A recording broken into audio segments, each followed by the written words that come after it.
Hey everybody, my name is Justin Trowbridge. I am the Business Development Officer for Contemporary Analysis here in Omaha, Nebraska. Um, we are a data science consulting firm, so we are constantly looking at data, looking at ways to use data to make data driven decisions, and looking at the COVID 19 pandemic and what that will look like post COVID. We realize that there's a huge opportunity for companies to take this moment, take a beat, reevaluate how they do things, and work smarter and not harder. As we look at what people will do coming out of the pandemic, the opportunity to do more remote work, companies that are completely giving up their office space and working remote from home, will change the paradigm on how you do business.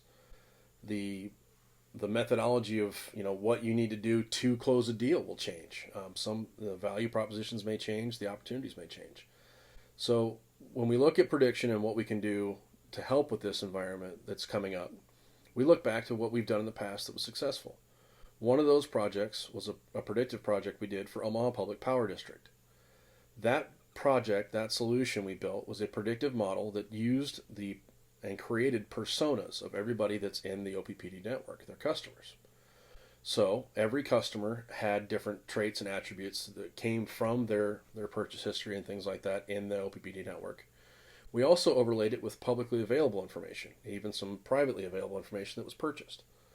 That data set then created a persona for every single household in their network.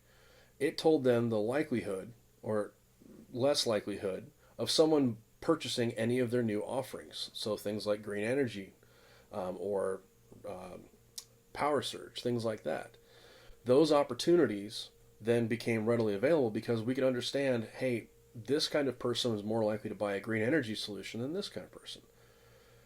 As the model continued, the prediction got a little better, things like that. But what this led them to be able to do was to offload the sales cycle of, hey, did you need this? Did you need this? Did you need this? Did you need this? And getting 100 no's to one yes, and scraping away 30 or 60% or even more of the people that aren't interested in their product because they don't match the profiles.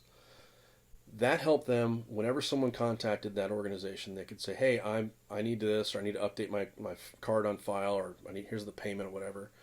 A person that is not trained in sales got a tickler that said, ask this person about green energy.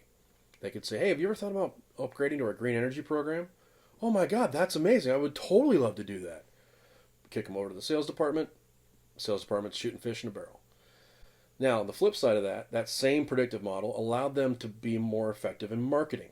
They could spend more to get more. So the ROI increased because instead of sending out something to every single person in the network, they could send out information that was specifically targeted to the 20 or 30% of the population that was more than likely going to purchase that solution if they were offered it. So instead of blasting out pamphlets that were this thick, they could get into two or three things or one thing or four or five things, whatever the case may be, and really laser target their marketing efforts. Sales went up, return on investment came in, everything worked the way it needs to. How does this apply to post COVID? Well, look at what's happening with the environment. Right now, there's a huge push for telehealth. So, hospitals, doctors' offices, everything like that is realizing that they don't necessarily need to make you wait for an hour and a half and read the magazines that are 2 months old and things like that to go in and get a simple flu shot or to go in and get any kind of basic medical care. I've actually heard people that have driven up to their doctor's office. Someone has walked out with a syringe, given them the shot in the arm, patted them on the head, and told them to go. Well, maybe not the pat on the head, but quick, easy drive-through service. That kind of opportunity will change the way that we look at healthcare. Through prediction, you can start to look at who is most likely to need a service, who needs to see a doctor, who needs to see this. Imagine a hospital where 60% of the patients don't ever have to go in the door. The risk of infection goes down significantly because you're not exposed to things that you weren't exposed to before. You're able to get in and out. You're more likely to go in and seek care because you don't have to wait. It's not a taking PTO off work to go in and see the doctor or anything like that. The opportunity for us as a country and an economy and everything to become healthier through this is huge. But you have to do it the right way. And that's where predictive modeling comes in. So obviously that's the healthcare model. Now, if you're in a sales organization for something else, you're selling a hard good or something like that, being able to go back and look at your customer base and see who is most likely to either cross-sell, upsell, or resell, those opportunities and targeting them accordingly, that is a huge part of business right now because people are starting to look at what else they can do, what else they need. Looking at opportunities to resell somebody the new updated version of something or whatever the case may be, whatever it is you're selling. And I keep coming back to whatever it is you're selling because at Contemporary Analysis, we do everything from major financial institutions to farms to everything in between. I mean, we are truly industry agnostic and we love that because it challenges us on a daily basis. So, long story short is this. Predictive modeling, predictive analysis, which is even hard to say sometimes when you're doing videos. Predictive analysis is something that will help benefit companies going forward because you can work smarter, not harder, shorten the stroke to getting the kind of results that you're looking for to stay competitive.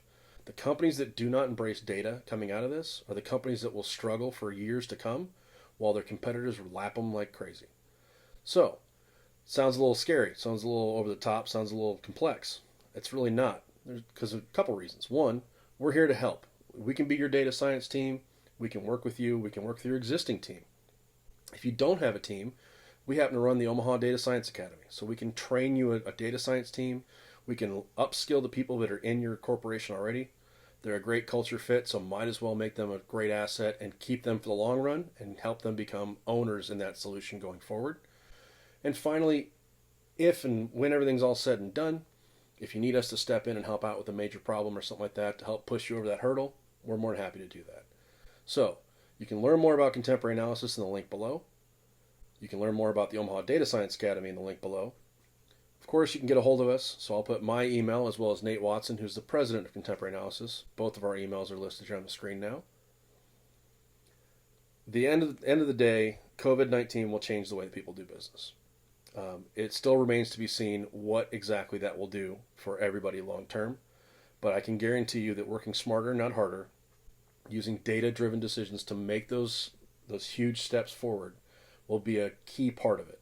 Because the time to waste things and to give it a gut feeling or give it a shot or maybe this will kind of happen, those days don't work anymore. We are too far behind with everything to be able to put that to chance. So contact us today, free consultation on how we can help. We hope to see you soon. We hope that you see you healthy very soon. We hope that we're out of this very soon. Until then, stay healthy, everyone.